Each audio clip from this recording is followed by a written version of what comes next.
Hey everybody, hope you're doing great today. In this video I'm going to talk about the cedar garden bed that I just recently built. I put it together, purchased the wood, and now comes the process of filling the bed. It's going to take quite a bit of soil and other material to put in there to fill it up. And the process I use is a similar process I described in other videos where I'm using a layering approach. So basically creating layers of soil and then other organic material in the bed, so that way it's improving the fertility of the overall soil. I'm using different material, different things, and I go back to my example of a forest. The forest soil are basically layer upon layer upon layer, whether it's a layer of leaves, a layer of broken sticks, layer of other organic material that just falls to the ground, gets covered. So nobody's going into the forest and cleaning everything out. They're not tilling it. It just builds up over time, and that's the type of process that we should strive for with our own garden beds, with our own gardens. Just continually layering on and increasing those layers, not tilling, letting the existing layers kind of merge and work with each other. Tilling can destroy the soil, it can dry it out, it can take away the airiness of the soil, it can add to compaction. So tilling is not a method I recommend, and in my beds I don't till. So let's take a look at the bed there and see the process I'm going to use for getting it ready for putting actual plants in there. So here's the bed. This is the final spot I'm going to place it in, not too far from this bed over here. It'll make it a little easier to run the drip irrigation system. I don't have to extend it too much, and it's a good location, has good exposure to sunlight. So as you can see, I've already started the filling process.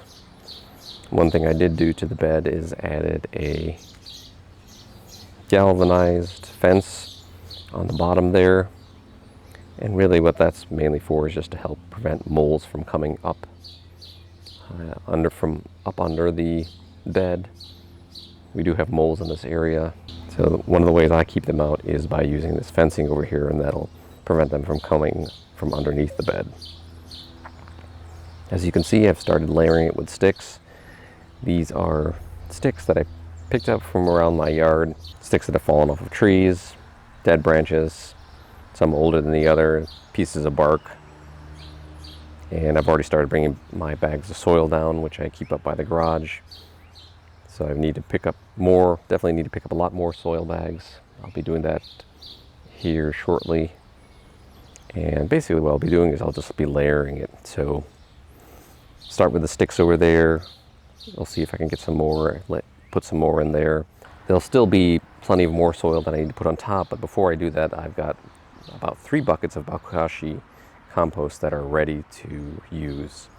So they're sitting in the basement. Once I get that initial layer of soil, top that with bokashi, and then add another layer of soil on top of that, and then add some other organic material in there. For these beds, I've used alfalfa pellets in the past. You can buy these dried alfalfa pellets that are meant for horse feed or animal feed, but you can add those, and I plan on adding those. I've also added natural lump charcoal to both this bed as well as this bed, and I'll add it to this bed. It's a little more of an experiment just to add some carbon material in there, so we'll see how that does over time. There's a layer of soil there, and then I put bokashi on top. I'm going to cover that bokashi here shortly with some more of the soil, and then I'll still have plenty of room for another layer in there. It's about 6-7 bags right there, and I need to fill up the rest of the bed. I did pick up a couple of bags of cow manure and compost that I'm going to add as part of the layering as well. So here it is, all covered up. I do expect some settling, especially when it rains. It will settle a little bit. I'll add more soil later on. I did add soil to this. This is about 2 years old. Still need to add more soil. So you can see the settling in spots. So same thing here. I need to fill in the rest of this bed. Add some more bokashi, add some different layers, and then it should be good to go. So here's the final bed filled up. In the back part over there, you can see it's a little lighter. It's older soil. There I've got about 2 buckets of bokashi layered in the soil, as well as the sticks that I showed you before. Similarly over here, in this lower part here, this is more recent that I filled in. So I've put in also 2 buckets of bokashi on this side here, covered it up, layered it up.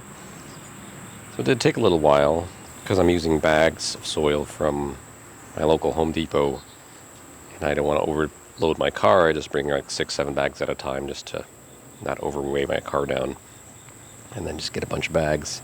So I believe, I didn't keep exact count, but I believe this is about 35 bags of soil, and each bag is about 40 pounds of soil. So it's a good workout, definitely for that. Filled it up, and I'm sure I'll be topping it off next year, especially as we get more rain, and might be a little snow on here too. It will settle, so I will top this one off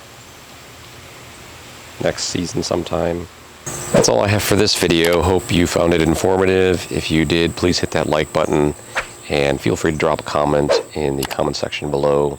Let me know if this is something that you would do for your own garden.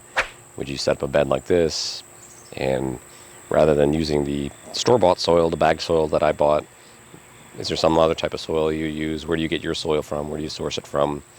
Thank you for watching, and I will see you in the next video.